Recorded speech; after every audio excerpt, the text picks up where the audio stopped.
Assalamualaikum warahmatullahi wabarakatuh. Hello guys, meet with me again with Miss Susan in Easy English. Oke guys, on this occasion, pada kesempatan kali ini langsung saja Miss akan membahas mengenai discussion text atau teks diskusi. Oke, but before it, seperti biasanya, I would like to ask you to click subscribe, like, and share, and don't forget to click a bell, loncengnya di sana, to support my channel. Mohon untuk klik subscribe-nya untuk yang belum, like, dan juga share sebanyak-banyaknya supaya Miss lebih semangat memberikan video pembelajaran. Baik, discussion text. Oke, apa itu discussion text? Let's see. The first is definition. Okay, discussion text. Discussion text is a text which present a problematic discourse. This problem will be discussed from different viewpoints. Nah, yang digarisbawahinya adalah viewpoint. Discussion is commonly found in philosophical, historical, and social text. Baik, apa sih discussion text itu? Kita lihat di sini artinya. Discussion text itu adalah sebuah teks yang berisi sebuah diskusi atau perdebatan dalam skala besar, sehingga dalam teks tersebut kita bisa menemukan suatu isu dari cara pandang yang berbeda. Tentu saja ada yang mendukung, ada juga yang menolak, ada yang pro, ada juga yang kontra pada masyarakat dan halayak orang banyak. Jadi kesimpulannya, discussion text itu adalah sebuah teks yang berisi sebuah isu di mana di dalamnya ditampilkan cara pandang yang berbeda. Jadi itu baik dari segi yang mendukung atau dari segi yang menolak atau yang kontra seperti itu. Jadi itu adalah teks diskusi or discussion text. Jadi terdiri dari pro dan kontra di dalamnya dari sebuah isu tersebut. Seperti itu. Oke, understand? Oke, after that, purpose, tujuannya. Untuk apa penulis menulis discussion text? Oke, to present argument and information from different viewpoint.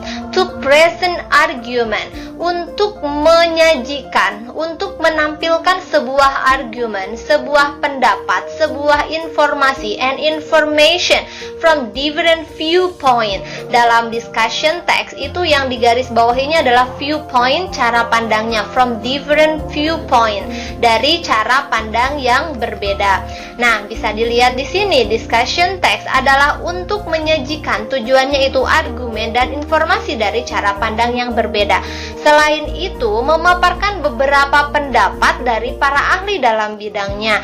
Baik pendapat yang dipaparkan tersebut itu adalah pro ataupun kontra, sehingga bisa disimpulkan penulis membuat teks itu berdasarkan wacana yang ada dalam masyarakat seperti itu. Jadi tidak diada-ada, memang discussion text itu berisi pendapat dari dua sisi yang berbeda, yaitu sisi yang mendukung dan sisi yang tidak mendukung atau kontra seperti itu. Itu adalah tujuan dari penulis menulis discussion text. Oke, after that, setelah itu, structure of discussion text atau struktur discussion text itu apa-apa saja yang harus ada dalam discussion text. Tentu saja yang pertama adalah isu atau topik. Nah, jadi misalkan kita ingin sebagai penulis mengangkat sebuah tema, sebuah isu atau sebuah topik di mana penggunaan gadget atau penggunaan HP untuk anak-anak, terutama di masa pandemi seperti sekarang ini, di mana di dunia pendidikan kebanyakan itu ya dunia pendidikan diliburkan untuk sementara waktu seperti itu. Nah, tentu saja di dalamnya akan berisi pro dan kontra. Nah, jadi seperti itu. Jadi untuk discussion text itu yang pertamanya harus ada adalah harus ada topiknya terlebih dahulu. Jadi yang keduanya adalah supporting points atau poin-poin pendukung. Nah, untuk isu itu biasanya ada di paragraf pertama. Nah, untuk paragraf selanjutnya itu biasanya disajikan supporting point atau poin-poin pendukung. Jadi yang mana yang pendukung? Misalkan penggunaan gadget itu untuk anak-anak sangat bermanfaat sekali, tidak hanya untuk menghibur mereka ketika mereka di rumah saja, tapi juga bisa dijadikan media belajar selama mereka belajar di rumah. Jadi handphone tidak digunakan untuk bermain saja, tapi digunakan untuk belajar. Itu contohnya. Misalkan itu adalah yang mendukung adanya gadget digunakan untuk anak-anak untuk masa usia dini seperti itu. Itu biasanya ada di paragraf kedua. And then after that, the third structure yang ketiga itu adalah contrasting point.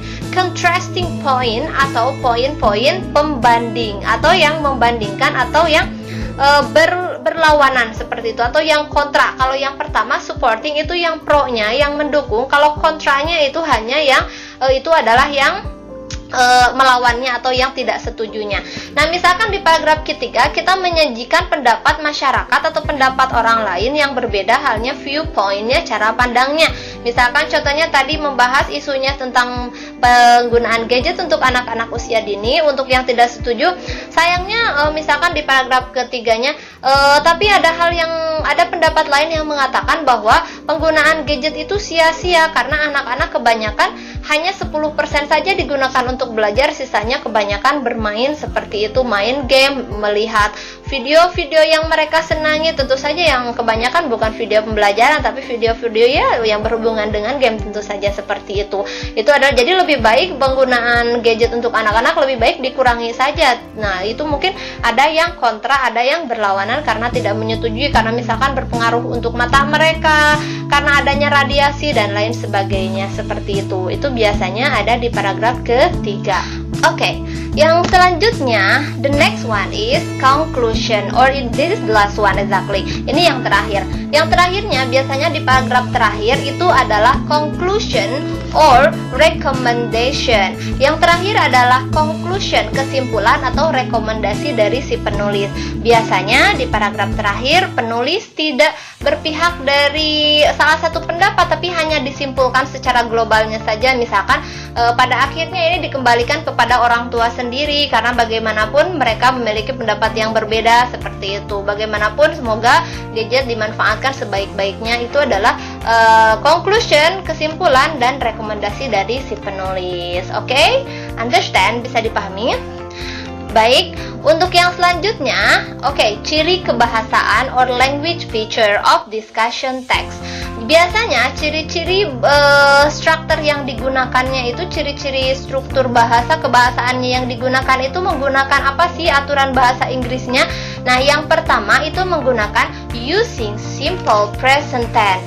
Biasanya karena ini menggambarkan sebuah fakta, tidak menceritakan misalkan pengalaman atau legenda cerita zaman dulu, tidak. Jadi ini menggunakan simple present tense, di mana kata kerjanya menggunakan kata kerja bentuk simple, yaitu verb pertama seperti itu. Lalu yang selanjutnya itu adalah using model, menggunakan model auxiliary such as must, digunakan seperti kata must, harus, should juga harus, would, may. Biasanya kebanyakan menggunakan kata-kata seperti itu, yaitu model auxiliary.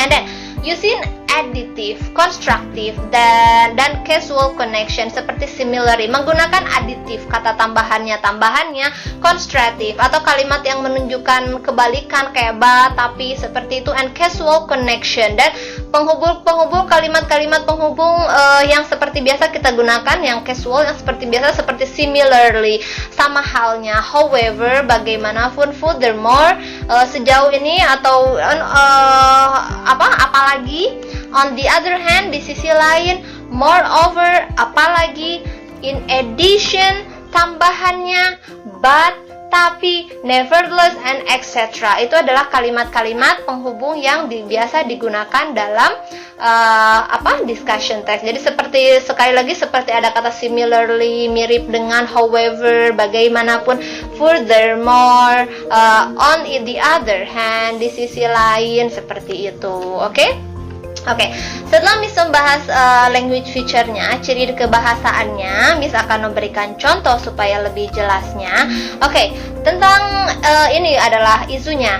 Is national examination necessary? Apakah national examination atau kalau kita bahasa itu ujian nasional itu adalah dibutuhkan?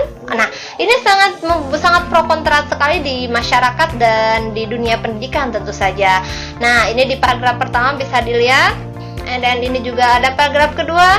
paragraf ketiga, paragraf keempat, seperti itu. Nah, di paragraf pertama kita lihat, ini tadi Miss sudah membahas bahwa di paragraf pertama itu disajikan isunya atau topiknya. Bisa dilihat di sini on general, secara umumnya, national examination has become a hot topic to discuss in Indonesia. Itu mungkin tahun lalu sih ya. The main controversy regarding to national examination is whether or not it is necessary to continue the national exams or UN. Ini dibahas mengenai UN secara global dulu. Katanya ujian nasional menjadi hot topic, menjadi topik yang panas di Indonesia. The main controversy regarding to national examination is whether or not it is necessary to continue the national examination. Jadi antara dilanjutkan atau enggaknya, apakah UN itu lebih baik dilanjutkan atau sama sekali dihilangkan, seperti itu. Jadi itu adalah topik membahas di paragraf pertama secara umumnya terlebih dahulu.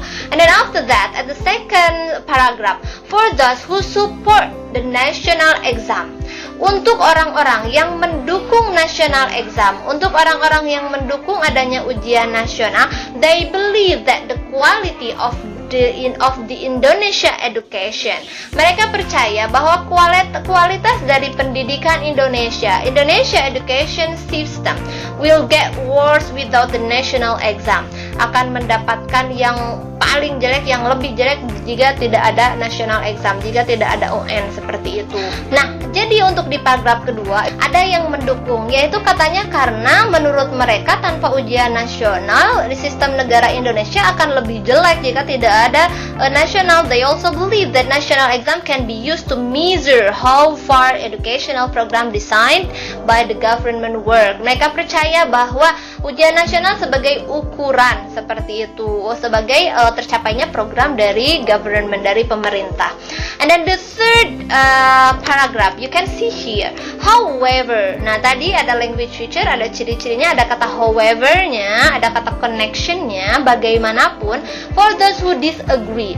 Nah, untuk orang-orang yang disagree with national exam, dengan national exam, dengan UN, the result of national exam can't give the clear image of student. Tidak bisa memberikan pandangan yang jelas untuk murid. Ability, kemampuan ability in general, since the issues of cheating always happen, semenjak isu dari adanya mencontek selalu terjadi. Competence in specific subject and doesn't measure students' competence throughout the semester, dan tidak menjadi ukuran. Itu adalah yang disagree-nya.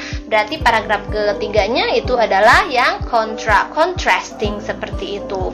And then at the last paragraph, above all, the national examination can still be used an instrument to evaluate the level of students' cognitive.